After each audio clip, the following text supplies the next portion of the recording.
नमस्कार दोस्तों, कैसे हैं आप लोग। आखिरी वीडियो है chapter 7 class 10th NCERT geography किताब का और इसके बाद हो जाएगा आपकी क्लास 10th की ज्योग्राफी खत्म और फिर हम लोग मारेंगे क्लास 11th की ज्योग्राफी में। मुझे अगले 20 से 25 दिनों में क्लास 11th और क्लास 12th दोनों ज्योग्राफी खत्म करके आपके कोर्स को कंप्लीट करवाना है। बिना टाइम बर्बाद किए आगे बढ़ते हैं। एयर ट्रेवल के बारे में बात करेंगे, एयरवेज के बारे में बात करेंगे। आज की डेट में सबसे तेज कोई अगर ट्रेवल का मोड है तो ऑब्वियस सी बात है वो एयरवेज है। इसको बहुत कंफर्टेबल ही माना जाता है और भैया प्रेस्टिजियस भी माना जाता है। अभी से 5 से 6 साल पहले आप चले जाइए तो एरोप्लेन में बैठना एक बड़ी बात समझी जाती है। जब मैं लखनऊ में रहता था तो लखनऊ में अमौसी नाम की जगह पे एयरपोर्ट है, तो कभी कभी मैं वहां सामने से निकलता था। अमौसी से लगभग 2 या 3 किलोमीटर की दूरी मेरा घर है, तो वहां पे अक्सर कर लोग खड़े हो जाते थे। एक्चुअली में क्या, जो अमौसी एयरपोर्ट है उसकी जो पट्टी है ना हवाई जहाज की, जहाँ पे प्लेन्स लैंड करते हैं या जहाँ से टेक ऑफ करते हैं, तो जब भी लैंड या टेक ऑफ करते थे तो लोग वहाँ खड़े होकर देखते थे। जब मैं छोटा था तो मैं भी देखता था कि हाँ भाई प्लेन उतर रहा है, प्लेन चढ़ रहा है, तो अच्छा सा लगता था देख के, सोचते थे कभी बैठेंगे इसमें। तो उस समय पे जब मैं इस चीज को देखता था तो उस समय तक ये एक बहुत प्रेस्टिजियस मोड था। उस समय पे ये एक व्यू पॉइंट था लोगों के दिमाग में कि भैया एरोप्लेन में तो अमीर आदमी ही बैठता है, नॉर्मल आदमी एरोप्लेन में नहीं बैठ सकता। लेकिन आज की डेट में एरोप्लेन में बैठना एक बहुत आम बात हो गई है।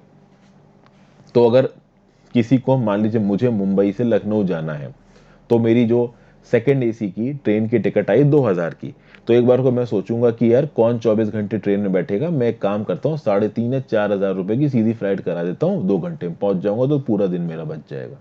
तो इस तरीके की थिंकिंग आ गई है। उसकी कुछ वजह है। एक तो लोगों की जो परचेसिंग पावर कैपेसिटी है वो बढ़ गई है। दूसरी बात, जो एयर ट्रेवल है वो सस्ता हो गया है। पहले जो टिकटें 12,000, 15,000, 20,000 की मिलती थी, 25,000 की मिलती थी, वो अब 4 या 5,000 पे आ गई। कंपटीशन बढ़ गया है, सरकार ने इंटरवेंशन किया है और ये बहुत जरूरी है। क्योंकि एयर ट्रेवल जितना सस्ता होगा, जितना एफिशिएंट होगा और जितनी आसानी से अवेलेबल होगा, उतना ही ज्यादा देश की इकोनॉमी बढ़ेगी, इंटर मोबिलिटी देश के अंदर बढ़ेगी।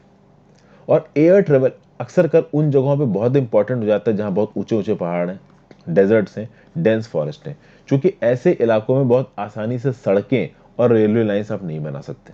और अगर बहुत लंबे ओशनिक स्ट्रेच है, फॉर एग्जाम्पल ये रहा इंडिया, इधर है लक्षद्वीप, इधर है अंडमान निकोबार आइलैंड्स, क्या पॉसिबल है कि हम इंडियन पेनिनसुला से अंडमान एंड निकोबार आइलैंड्स तक ट्रेन ले जाएं? It is almost impossible, train या सड़क। तो ऑब्वियस सी बात है, there is only one mode of transportation और वो है आपका एयरवेज। तो भैया कलकत्ता से फ्लाइट भरिए, चाहे मुंबई से फ्लाइट पकड़िए, आप सीधे पोर्ट ब्लेयर के Veer Savarkar international, sorry, airport पे उतर जाओगे। मैं तो ये भूल गया हूँ कि इंटरनेशनल था डोमेस्टिक था। मैं गया हुए हो गया 2 साल मेरे को वहां पे। कभी मौका मिले तो जरूर जाइएगा पोर्ट ब्लेयर। वहां की जो सेल्यूलर जेल है ना, वहां पे एक लाइट एंड साउंड शो होता है, बड़ा ही जबरदस्त है। उसी तरीके से अगर आप केरला से फ्लाइट पकड़ते हो अगाती आइलैंड के लिए, अगर आप कभी लक्षद्वीप घूमने जाओगे तो लक्षद्वीप में जो सबसे बेस्ट जगह है घूमने की वो अगाती आइलैंड है। बेस्ट क्या, वहां पे ज्यादातर लोग जानते हैं, एक छोटी सी, जब आप उसमें एंटर करोगे, एक छोटी सी स्ट्रिप है लैंड की, उसके ऊपर आपको उतार देंगे। वहीं पे 3-4 दिन रिजॉर्ट में पड़े रहो और फिर वापस आ जाओ। ठीक है। तो इन सब जगहों पे जाने के लिए आपको फ्लाइट्स की ही जरूरत है। उसी तरीके से अगर आप हमारे देश के नॉर्थ ईस्टर्न पार्ट में चले जाओ, अभी अगर हमारे देश के नॉर्थ ईस्टर्न पार्ट्स में देखोगे तो चिकन नेक कॉरिडोर है, एक बहुत पतली स्ट्रिप है सिक्किम के नीचे और भूटान के नीचे। क्योंकि वहां पे वेस्ट बंगाल आता है, आगे की तरफ सिक्किम आता है और फिर आसाम शुरू हो जाता है। अभी उस पतली स्ट्रिप में बीच में एक बहुत बड़ा हिस्सा बांग्लादेश का आता है। चलिए इसको मैप में देखते हैं। इस मैप को देखिए दोस्तों, आपको एक बहुत बड़ा इलाका यहाँ पे बांग्लादेश का नजर आ रहा है। अभी अगर मान लीजिए आपको वेस्ट बंगाल से, इस वेस्ट बंगाल से सीधे त्रिपुरा में एंट्री मारनी है, फ्रॉम वेस्ट बंगाल टू त्रिपुरा जाना है, तो बेस्ट तरीका क्या है, आप सीधे वेस्ट बंगाल को ट्रेवर्स करते हुए त्रिपुरा पहुंच जाओ। लेकिन बीच में पड़ रहा है एक बहुत बड़ा इलाका बांग्लादेश का। तो ऑब्वियस सी बात है, अगर आपको वेस्ट बंगाल से त्रिपुरा जाना है तो या तो आप इधर समुद्र के रास्ते जाओ सुंदरबंस को पार करते हुए, या फिर ऊपर वेस्ट बंगाल से आप पार करते हुए आसाम घुसो और फिर आसाम से नीचे की तरफ त्रिपुरा हो। तो लंबा रास्ता पड़ गया, एक बड़ा इलाका ट्रेवर्स करना पड़ गया। इसलिए वेस्ट बंगाल से त्रिपुरा जाने का बेस्ट तरीका है एयर ट्रेवल। हवाई जहाज से उड़ो, तुरंत उतरो, पहुंच गए। उसके बाद दोस्तों, ये जो मैंने आपको नॉर्मली जो बीच में बांग्लादेश वाला फैक्टर है वो तो दिखाई दिया। जो हमारा नॉर्थ ईस्ट का इलाका, वहां तगड़ी बड़ी बड़ी नदियां, भाई बराक नदी, ब्रह्मपुत्र नदी, इसमें बड़ी हैवी अमाउंट में पानी बहता है, डिसेक्टेड रिलीफ है, माउंटेनियस इलाका है और फॉरेस्ट भी तगड़े क्वांटिटी में मिलते हैं, अक्सर कर फ्लड्स आते हैं इंटरनेशनल फ्रंटियर से। फॉर एग्जाम्पल अगर आप मैप देखिए तो नागालैंड आपको ये जो दिख रहा है, फिर नीचे मणिपुर और मिजोरम, ये तीनों म्यांमार के साथ बाउंड्री शेयर कर रहे हैं। यहाँ पे आपको ईस्टर्न साइड में म्यांमार नजर आ रहा है। ऊपर ये जो अरुणाचल प्रदेश है, अरुणाचल प्रदेश नॉर्दर्न साइड में चाइना के साथ बाउंड्री शेयर कर रहा है, ईस्टर्न साइड में म्यांमार के साथ बाउंड्री शेयर कर रहा है। तो ऑब्वियसली ये जो इलाके हैं वो इंडिया के लिए स्ट्रेटेजिकली बहुत इंपॉर्टेंट है। और अगर आप देखो आर्म फोर्सेस को अगर नॉर्थ ईस्ट में मोबिलाइज करना है, मान लीजिए म्यांमार की तरफ से इंग्रेशन होता है या फिर चाइना की तरफ से इंग्रेशन होता है, तो बेस्ट कनेक्टिविटी है इंडिया की। वैसे तो बहुत हैवी अमाउंट में सोल्जर्स और पैरामिलिट्री फोर्सेस इस नॉर्थ ईस्ट के इलाके में डिप्लॉयड हैं, बट फिर भी air force is the best way of connecting these areas to the rest of the country. कहीं ना कहीं यहाँ के जो लोग हैं वो हमारे भारत देश में आ सके, मतलब वो अपने ही देश में जा सकें, ठीक है, तो उसके लिए एयर ट्रेवल जरूरी है। ऊपर से इंडिया की जो मेन पेनिनसुलर इलाके में जो लोग रहते हैं या नॉर्दर्न प्लेस में लोग रहते हैं, अगर उनको नॉर्थ ईस्ट में घूमना है तो वो किसके थ्रू जाएंगे? प्लेन्स के थ्रू जाएंगे। नॉर्मल का ट्रेन से इतनी लंबी जर्नी प्रेफर करना लोग पसंद नहीं करते। अगर किसी को दिल्ली से त्रिपुरा जाना है तो फ्लाइट पकड़ के जाएगा, ठीक है ना। त्रिपुरा से दिल्ली आना है तो फ्लाइट पकड़ के जाएगा। तो जरूरी है कि नॉर्थ ईस्टर्न रीजन जो है हमारा, जो कि हमेशा से कटा हुआ है, वहां पे जो लोग रहते हैं वो भारत के नागरिक होने के पूरे फायदे नहीं उठा पा रहे। क्यों? क्योंकि जो उनका लैंड मास है वो भारत से बहुत हद तक कटा हुआ है। तो जरूरी है कि नॉर्थ ईस्ट का जो आप कह सकते हो एसोसिएशन है इंडिया के साथ, वो बना रहे, और उसमें एयर ट्रेवल एक मेजर रोल प्ले करता है। एयर ट्रांसपोर्ट को नेशनलाइज कर दिया गया था 1953 में। नेशनलाइज करने का मतलब ये नहीं है कि भाई प्राइवेटाइजेशन खत्म कर दिया गया। नेशनलाइजेशन करने का मतलब ये है कि एयर ट्रेवल में जो भी डिसीजन बेसिक होंगे, मेजर होंगे, वो कौन लेगा? वो सरकार लेगी। शुरुआत में जो एयरलाइंस खोली गई वो भाई इंडियन एयरलाइंस थी, एयर इंडिया थी, ये सब नेशनलाइज थी, सरकार ओन करती थी। धीरे धीरे इनको प्राइवेटाइज किया जा रहा है और बहुत सारे और प्राइवेट प्लेयर्स एयरलाइन और सिविल एविएशन इंडस्ट्री में एंट्री मार रहे हैं।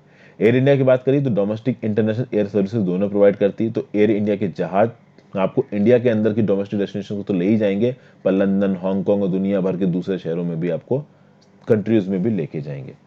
फिर इंडिया में जो पवन हंस हेलीकॉप्टर्स लिमिटेड की जो सर्विसेज हैं, ये हेलीकॉप्टर सर्विसेज प्रोवाइड करता है पवन हंस हेलीकॉप्टर्स लिमिटेड। किसको? तो oil and natural gas corporation की जो ऑफशोर ऑपरेशंस होते हैं। अब आप बोलोगे ऑफशोर ऑपरेशंस क्या होते हैं? तो ये रहा इंडिया। अभी मान लीजिए इधर है मुंबई, ओएनजीसी का बॉम्बे हाई में कोई गैस एक्सट्रैक्शन या ऑयल एक्सट्रैक्शन प्लांट है।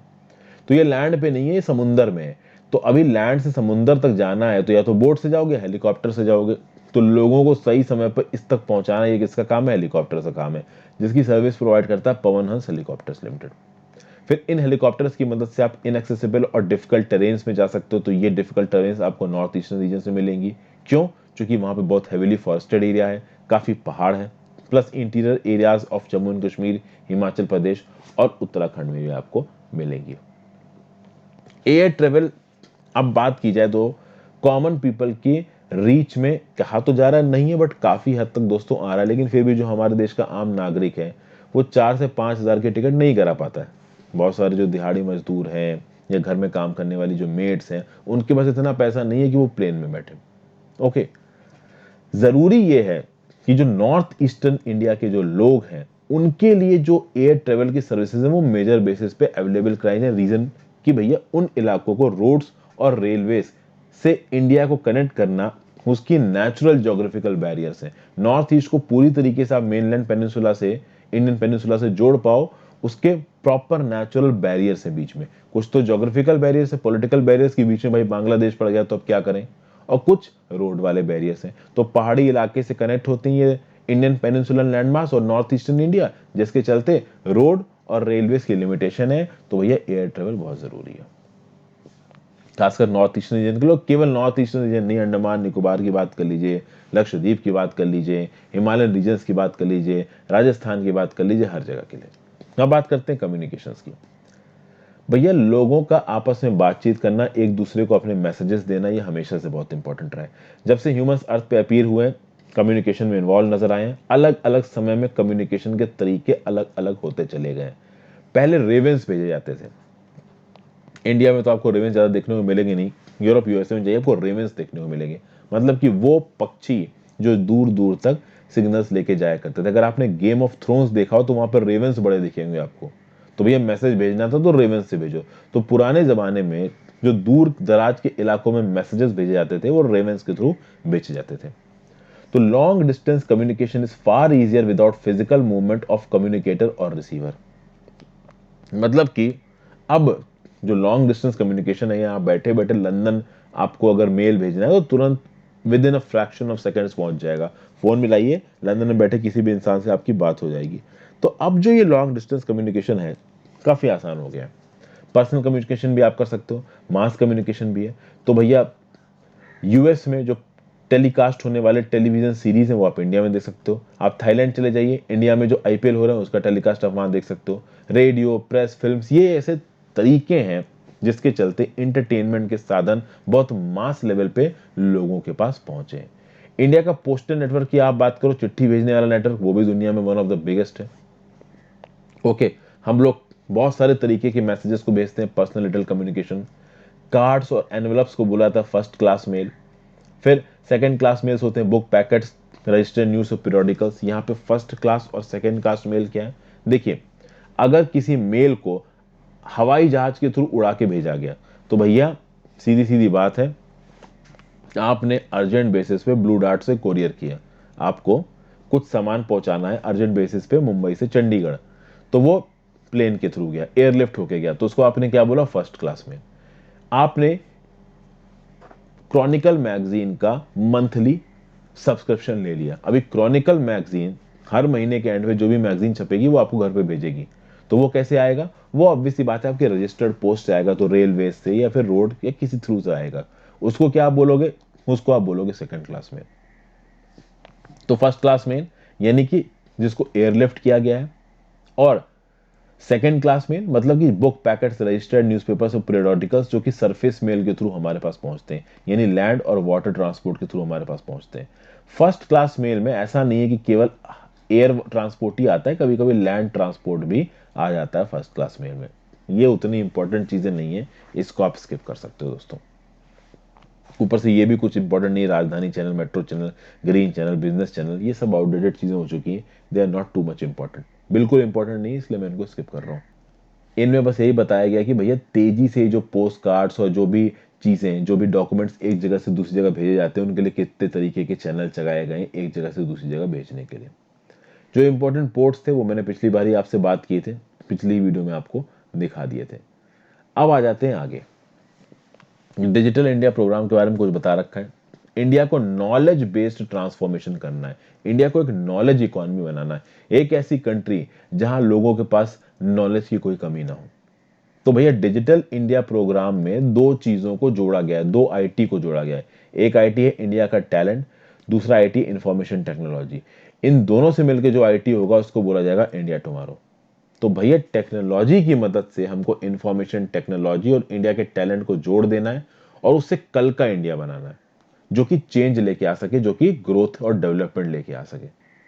अब यहाँ पे आपको एक टेलीफोन बूथ टाइप का दिख रहा है, इमरजेंसी कॉल बॉक्स और नेशनल हाईवे 8। एक आदमी यहाँ पे लगा हुआ है, ठीक है, आपने गाड़ी रोकी, आपकी गाड़ी में कुछ प्रॉब्लम हो गई, तो आपको प्रॉब्लम को पॉइंट आउट करने के लिए इमरजेंसी हाईवे से आपने फोन करके मदद बुला ली। इंडिया में अगर टेलीकॉम नेटवर्क की बात करी तो one of the largest telecom network in Asia. India से बड़ा अगर बात करो एशिया में तो एक ही जगह का हो सकता है, वो आपको पता है, चाइना। हमारे यहाँ पे 2/3 of the villages in India में ऑलरेडी सब्सक्राइबर ट्रंक डायलिंग आ चुकी है, 2/3 से ज्यादा में आ चुकी है। एसटीडी फैसिलिटी, अब तो देखिए एसटीडी फैसिलिटी भी आउटडेटेड सी लगती है मोबाइल के जमाने में, बट मान लीजिए अभी से 7-8 साल पहले चले जाइए, तो 7-8 साल पहले पीसीओ चलते थे। आज की डेट में दोस्तों हमको पीसीओ नहीं दिखते हैं, ठीक है ना। तो जब भी हम पीसीओ में जाते थे तो 3 तरीके की कॉलिंग होती थी। आप उससे बोलते थे भाई लोकल कॉल करनी है, या एसटीडी कॉल करनी है, या आईएसडी कॉल करनी है। लोकल मतलब उसी सिटी के अंदर, एसटीडी मतलब सिटी से बाहर दूसरे शहर में, आईएसडी मतलब इंटरनेशनल कॉल। तो भैया हमारे देश के लगभग 66% विलेजेस को, और अब तो ये डाटा और बदल गया होगा, इन विलेजेस में हम एसटीडी फैसिलिटीज को ऑलरेडी अवेलेबल करा चुके हैं, ठीक है ना। तो मतलब इन गांवों से वो देश में जहां पे भी फोन करना चाहें वो लोग वो कर सकते हैं, और जहां पे एसटीडी लग जाता है ऑटोमेटिकली वहां पे आईएसडी की फैसिलिटी भी आई जाती, एक ही लाइन चाहिए होती है, ठीक है। फिर बात की जाए, अगर मतलब in order to strengthen the flow of information from grass root to higher level, the government has made special provision to extend 24 hours STD facility to every village in the country, यानी कि भैया हर village में 24 घंटे की STD की facility लगाइए। किसी को अपने घर वाले से बात करना है, दुनिया में कहीं बात करना है, तो वो चीज़ मिल जाए। एसटीडी की जो रेट्स रखे गए वो भी यूनिफॉर्म रखे गए, और एसटीडी इतने प्रोएक्टिव बेसिस पे हम इंप्लीमेंट इसलिए कर पा रहे हैं क्योंकि कहीं ना कहीं हमने कम्युनिकेशन टेक्नोलॉजी को स्पेस टेक्नोलॉजी से कनेक्ट कर दिया है। अगर आप बैठे बैठे लंदन में बैठे एक आदमी से बात करो तो ऑब्वियस सी बात है वो टेलीफोन लाइन के थ्रू आप बात नहीं कर रहे हो, वो सैटेलाइट कम्युनिकेशन के थ्रू बात हो रही है। लेकिन कहीं ना कहीं वो जो टेली कम्युनिकेशन इक्विपमेंट्स थे, तो कम्युनिकेशन वाली टेक्नोलॉजी को आपने स्पेस टेक्नोलॉजी के साथ मिला के ये चीज पॉसिबल है। तो आईएसडी एसटीडी जो कॉलिंग है ना, this is basically a mixture of two technologies, communication technology and space technology. आगे बात करते हैं मास कम्युनिकेशन। अच्छा, कम्युनिकेशन और स्पेस टेक्नोलॉजी का मतलब क्या आप समझ पा रहे हैं ना। मान लीजिए आईएसडी बूथ है, ये आईएसडी बूथ से आपने किसी को बैठे बैठे लंदन में कॉल किया, अभी आप इंडिया में हो, ओके। अभी ये जो आईएसडी ये जो सॉरी आपका एसटीडी बूथ है, ये एसटीडी बूथ जो सेंट्रल टेलीकॉम वाला सर्वर होगा वहां पे कॉल को प्लेस करेगा। ऑटोमेटिकली ये सेंट्रल टेलीकॉम सर्वर का जो कनेक्शन होगा वो किसी सैटेलाइट के थ्रू होगा। ये जो कॉल है वो ऑटोमेटिकली सैटेलाइट के पास जाएगी। ये सैटेलाइट लंदन के थ्रू सिग्नल्स को बीम करेगा, या फिर अगर सीधे नहीं कर पाया तो किसी दूसरी सैटेलाइट के थ्रू जो कि लंदन के ऊपर होगा उसके थ्रू सिग्नल्स को बीम करेगा। और फाइनली एक कॉल कनेक्ट होगी जो कि लंदन और इंडिया के बीच में जो सिग्नल्स हैं उनको सीधे सीधे ट्रांसफर कर रही होगी। और एक टाइम पे ऐसे लाखों करोड़ों कॉल्स चल सकती हैं। तो एक एक ये जो सैटेलाइट्स हैं they are so much capable कि एक समय पे वो लाखों करोड़ों कॉल्स को हैंडल कर सकते हैं। अब बात की जाए मास कम्युनिकेशन की। मास कम्युनिकेशन मतलब कि मेजर कम्युनिकेशन, मतलब एक चीज को आप बहुत बड़ी पॉपुलेशन के पास पहुंचा रहे हो तो क्या हो गया, मास कम्युनिकेशन हो गया। एंटरटेनमेंट में इस चीज का प्रयोग किया जाता है। तो आप देखिए रेडियो में, टेलीविजन में, newspaper, magazines, books and films, these are basically means of mass communication. इनके थ्रू बहुत तरीके के एंटरटेनमेंट भी होते हैं। इसका जो बेस्ट एग्जाम्पल है वो है इंडियन रेडियो आकाशवाणी। तो नेशनल, रीजनल और लोकल लैंग्वेजेस में हर तरीके के लोगों के लिए बहुत तरीके के प्रकार के प्रोग्राम आकाशवाणी में टेलीकास्ट किए जाते थे। दूरदर्शन जो नेशनल टेलीविजन है वहां पे भी कुछ अच्छे सीरियल दिखाए जाते थे। जब छोटा होता तो कैप्टन व्योम और शक्तिमान आया करता था, तो हम सभी लोग वही देखा करते थे, ठीक है। दूरदर्शन की बात करें तो this is one of the biggest largest terrestrial networks in the world. Doordarshan का जो पेनिट्रेशन है लोगों की व्यूअरशिप के मामले में वो आज से 5-6 साल पहले बहुत ज्यादा था, क्योंकि उस समय पे केबल टीवी का फैशन नहीं आया था। अब तो भाई हर जगह पे टाटा स्काई डीटीएच कॉमन हो गया है, तो दूरदर्शन आउटडेटेड सा हो गया, लोग ज्यादा देखते हैं नहीं। बट जब इस केबल की पेनिट्रेशन उतनी नहीं हुई थी उस समय पे दूरदर्शन भाई बहुत चलता था, ओके। फिर भाई इंडिया में अगर दूसरे प्रकार की कम्युनिकेशन की बात की जाए तो न्यूज़पेपर और पीरियोडिकल्स हैं, अक्सर कर मैगजीन्स छपती हैं। न्यूज़पेपर 100 से ज़्यादा लैंग्वेजेस और डायलेक्ट्स में छपता है हमारे यहाँ। अगर बात करिए कौन सी भाषा में सबसे ज़्यादा न्यूज़पेपर छपते हैं तो हिंदी में, उसके बाद इंग्लिश और तीसरे नंबर पर आता है उर्दू। इंडिया में बहुत सी फिल्में बनती हैं, दुनिया में सबसे ज़्यादा फिल्में इंडिया में बनती हैं, जिसमें फीचर फिल्म से पूरी 3 घंटे की जो बड़ी फिल्म्स होती हैं, शॉर्ट फिल्म्स भी होती हैं, वीडियो शॉर्ट फिल्म्स। और इंडिया में जो एक अथॉरिटी है जो फिल्म को अप्रूवल देता है कि हाँ भाई आप इस फिल्म को स्क्रीनिंग कर सकते हो, उसको बोला गया central board for film certification. इसको डायरेक्ट कौन करता है, सेंट्रल गवर्नमेंट डायरेक्ट करती है। इंडियन फिल्म्स को अप्रूवल देना हो चाहे फॉरेन फिल्म्स को अप्रूवल देना हो, कौन देगा, सीबीएफसी। फिर बात करते हैं इंटरनेशनल ट्रेड की। देखिए लोगों में, स्टेट्स में और कंट्रीज में गुड्स का एक्सचेंज होता है, इसको बोला जाता है ट्रेड। और इस ट्रेड के लिए एक मार्केट सेटअप किया जाता है जहां पे इस एक्सचेंज को किया जाता है। जब दो कंट्रीज के बीच में ट्रेड हो रहा है इसको क्या बोला जाएगा, इंटरनेशनल ट्रेड। ये इंटरनेशनल ट्रेड समुद्र के रास्ते भी हो सकता है, हवा के रास्ते भी हो सकता है और जमीनी रास्ते से भी हो सकता है। ट्रेड हर तरीके का जरूरत है दूसरी कंट्रीज के साथ, और हमारी कंट्री के अंदर भी ट्रेड होना बहुत जरूरी है। जितना ज्यादा एक कंट्री का इंटरनेशनल ट्रेड होगा उतनी ही तगड़ी उसकी इकोनॉमिक स्टैंडिंग मानी जाएगी। लेकिन खास बात दोस्तों यहाँ पे ये है कि दो फैक्टर्स आ जाते हैं, एक है एक्सपोर्ट, एक है इंपोर्ट। किसी भी कंट्री के पास इतने रिसोर्सेज नहीं है कि वो सेल्फ सस्टेनेबल हो जाए, मतलब हर कंट्री में कोई ना कोई ऐसी चीज होगी जो उसको बाहर से मंगानी पड़ेगी। तो हम कहीं ना कुछ चीजों के लिए हम बाहर पे डिपेंडेंट है, तो ग्लोबल ट्रेड को यहाँ पे प्रमोट किया जाता है। अब एक ऐसी कंट्री जो ज्यादा एक्सपोर्ट करती है और कम इंपोर्ट करती है, उसका जो बैलेंस ऑफ ट्रेड है उसको फेवरेबल बोला जाता है। वहीं पे एक कंट्री अगर ज्यादा इंपोर्ट कर रही है और एक्सपोर्ट कम कर रही है तो उसको फेवरेबल बैलेंस ऑफ ट्रेड नहीं कहा जाता है, इसको बोलते हैं ट्रेड डेफिसिट। यानी अगर आपने एक्सपोर्ट कम किया और इंपोर्ट ज्यादा किया तो आपने क्या बोला, ट्रेड डेफिसिट।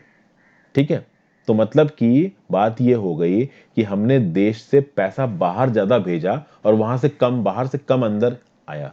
मतलब हमने चीजों को इंपोर्ट किया किसी और जगहों से, तो हमने उसको पैसे की पेमेंट की। जब हमने एक्सपोर्ट किया किसी और को, तो उसने हमको पैसे की पेमेंट की। तो अगर हमने पैसे की पेमेंट बाहर ज्यादा की और हमारे यहाँ पे कम आई है, तो हमारे यहाँ पे दौलत कम हुई है। इसको बोला जाता है ट्रेड डेफिसिट। ओके, तो नॉर्मली कर ये समझा जाता है कि अगर एक्सपोर्ट्स ज्यादा है इंपोर्ट्स से, तो वो इकोनॉमी थोड़ी ज्यादा डेवलप्ड है, थोड़ी ज्यादा स्टेबल है। तो एक्सपोर्ट इंपोर्ट के मामले में ट्रेड डेफिसिट से ये चीजें पता की जाती हैं। जैसे मैंने बोला कि अगर value of export exceeds the value of import, it is favourable balance of trade. On the contrary, if the value of imports exceeds the value of exports, it is termed as unfavourable balance of trade. India की जो trade relation है दुनिया भर के trading block से हैं, geographical region से हैं। ऐसा दुनिया में कोई जोग्राफिकल रीजन नहीं होगा जहां पे इंडिया ने ट्रेड ना किया हो। हम अगर जो मेजर कमोडिटीज को एक्सपोर्ट करते हैं वो है James and jewellery, chemicals and related products, agriculture and industry. तो ये हम करते हैं एक्सपोर्ट। इंपोर्ट की बात करें तो आप देखोगे हम करते हैं petroleum crude and products, James and jewellery, chemicals and related products, base metals, electronic items, machinery, agriculture, allied products. आप बोलोगे सर कि हम जेम्स एंड ज्वेलरीज को एक्सपोर्ट भी कर रहे हैं, हम जेम्स एंड ज्वेलरीज को इंपोर्ट भी कर रहे हैं। मतलब समझाता हूं। देखिए, इंडिया में एक बहुत बड़ा इकोसिस्टम है, खासकर मुंबई, महाराष्ट्र में और गुजरात में। जेम्स मतलब हीरो की कटिंग का, पॉलिशिंग का। आपको पता है जब अफ्रीका में माइन होते हैं ना हीरो, तो वो बड़े रफ होते हैं, बड़े बड़े शेप के होते हैं, बड़े हैफाजर्ड शेप के होते हैं। ये हैफाजर्ड शेप के जो बड़े डायमंड्स हैं वो इंडिया के अंदर इंपोर्ट किए जाते हैं। इंपोर्ट करने के बाद इनकी कटिंग होती है, पॉलिशिंग होती है, इनको फाइनली यूजेबल डायमंड्स में बदला जाता है और फिर इन डायमंड्स को बाहर की कंट्री में एक्सपोर्ट किया जाता है और इंटरनेशनल मार्केट में लाखों डॉलर के बिकते हैं। इसीलिए जो रॉ डायमंड्स है, जो रॉ जेम्स एंड ज्वेलरीज है, वो इंडिया के अंदर एक्सपोर्ट की जाती है, यहाँ इंडिया के अंदर इंपोर्ट की जाती है। यहाँ पे उसकी प्रोसेसिंग होती है, कटिंग होती है, पॉलिशिंग होती है, फाइनल प्रिपरेशन होता है और फिर इसी मटेरियल को एक्सपोर्ट किया जाता है। इसलिए इंपोर्ट में भी आपको जेम्स एंड ज्वेलरी नजर आएगा और एक्सपोर्ट में भी आपको जेम्स एंड ज्वेलरी नजर आएगा।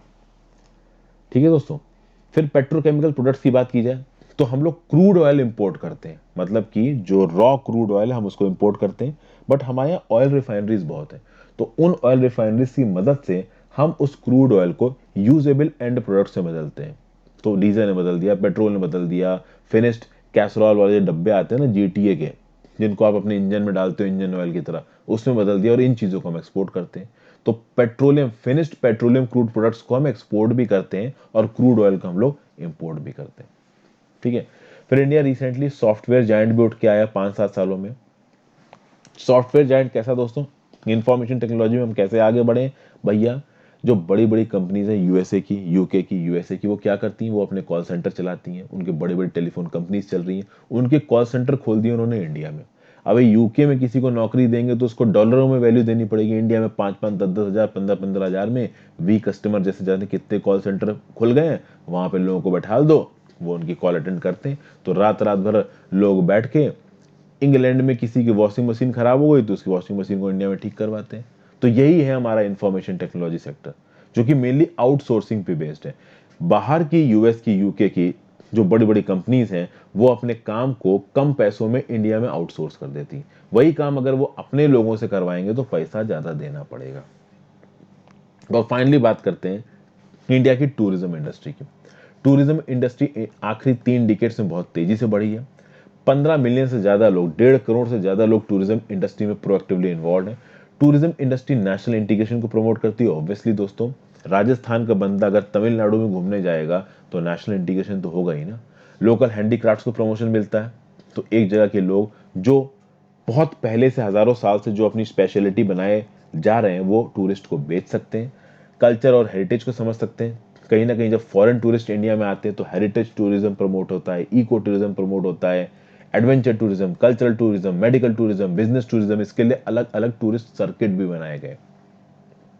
तो टूरिज्म का जो पोटेंशियल है इंडिया में, वो बहुत तगड़ा है और इसको और बढ़ाने की कोशिश की जा रही है। हालांकि कोरोना के चलते इसको इरिवर्सिबल डैमेज हुआ है, मतलब उस डैमेज को ठीक करने में बहुत समय लग जाएगा।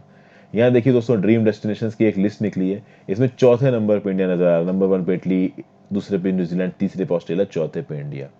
तो अक्सर कर इस तरीके की चीज़ें निकलती रहती हैं। अब यहाँ पे देखिए मैंग्रोव फॉरेस्ट ऑफ गोरा, यहाँ पे गोवा, यहाँ पे आपको एक बोट दिख रही है जिसमें लोग बैठे हैं। केरला के बैक वाटर्स में भी इस तरीके की बोट्स दिखती है। तो कुल मिला के टूरिज्म सेक्टर को प्रमोट किया जा रहा है ताकि देश भर से और इंडिया के अंदर से लोग आए घूमने के लिए लोकल जगहों पे, जिससे उन जगहों के लोगों को एम्प्लॉयमेंट भी मिलेगा, नेशनल इंटीग्रेशन भी बढ़ेगा, हमारी इकोनॉमी भी तेजी से आगे ग्रो करेगी। तो यहाँ पे चैप्टर 7 खत्म होता है 10th क्लास की एनसीईआरटी ज्योग्राफी किताब का।